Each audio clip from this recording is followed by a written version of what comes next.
पहले आपको हम कर्नाटक लिए चल रहे हैं क्योंकि मामला छत्तीसगढ़ से जुड़ा हुआ है। कर्नाटक इस देश का पहला नक्सल मुक्त राज्य बन गया है। राज्य की आखिरी नक्सली लक्ष्मी ने भी सरेंडर कर दिया है। लक्ष्मी ने कहा, हमारे गांव में सड़क, पानी और शिक्षा पहुंचाइए। अब नक्सल मुक्त राज्य की ओर छत्तीसगढ़ भी बढ़ रहा है। लेकिन उससे पहले कर्नाटक अब देश का पहला नक्सल मुक्त राज्य बन गया है। 31 मार्च 2026 तक छत्तीसगढ़ से नक्सलवाद खात्मे की कवायद है और इस ऐलान के बाद, जो ऐलान छत्तीसगढ़ में पहुंचकर केंद्रीय गृह मंत्री अमित शाह ने किया था कि हम मार्च 2026 तक इस देश से नक्सलवाद को मुक्त कर देंगे, उस कड़ी में कर्नाटक वो पहला राज्य बन गया है जहां से आखिरी नक्सली लक्ष्मी ने भी आत्मसमर्पण कर दिया। नक्सली लक्ष्मी ने कहा है कि मुख्य धारा में जुड़कर वो सरकार की तमाम योजनाओं से लाभान्वित होना चाहती है। साथ ही साथ उन्होंने सरकार से गांव में बिजली, पानी और तमाम मूलभूत सुविधाओं को पहुंचाने का भी।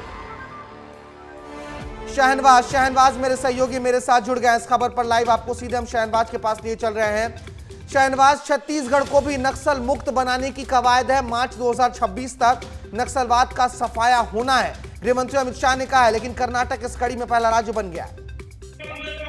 देखिए भरत, ये बहुत बड़ी खबर है और एक बड़ा सुखद खबर है, खुशी की खबर है, क्योंकि अमित शाह ने एक डेडलाइन तय किया था कि 31 मार्च 2026 को देश से नक्सलवाद का खात्मा हो जाएगा, यानी नक्सलवाद समाप्त हो जाएगा और देश का पहला राज्य जो है कर्नाटक बन गया है। क्योंकि कर्नाटक की आखिरी यानी लास्ट जो महिला नक्सली थी लक्ष्मी, उसने भी जो है पुलिस के समक्ष आकर आत्मसमर्पण किया है और आत्मसमर्पण करने के बाद जो है कर्नाटक सरकार से अपनी बात रखी है। उन्होंने कहा है कि मेरे गांव में बिजली, सड़क, शिक्षा और अन्य सुविधाएं पहुंचाएं ताकि और कोई भी नक्सलवाद का विचारधारा को ना अपनाए। देखिए, बहुत बड़ी बात है भरत, क्योंकि लक्ष्मी ने सरकार के सामने एक प्रस्ताव रखा है, अपना बयान रखा है, अपना पक्ष रखा है, कहा कि अपने गांव में सड़क, बिजली चाहिए।